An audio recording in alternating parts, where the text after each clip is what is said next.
اس لیے یہاں حکم دیا فعلموہم، اسے تعلیم دینی ہے، لا الہ الا اللہ کی تعلیم دینی ہے۔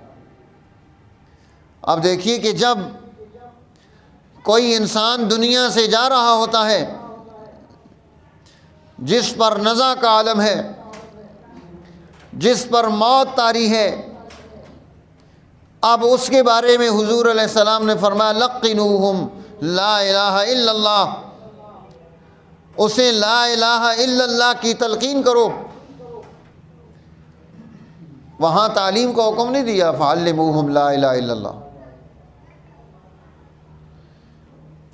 یہ بچہ ہے بچپن میں، فرمایا فعلموہم لا الہ الا اللہ، اسے لا الہ الا اللہ کی تعلیم دینی ہے۔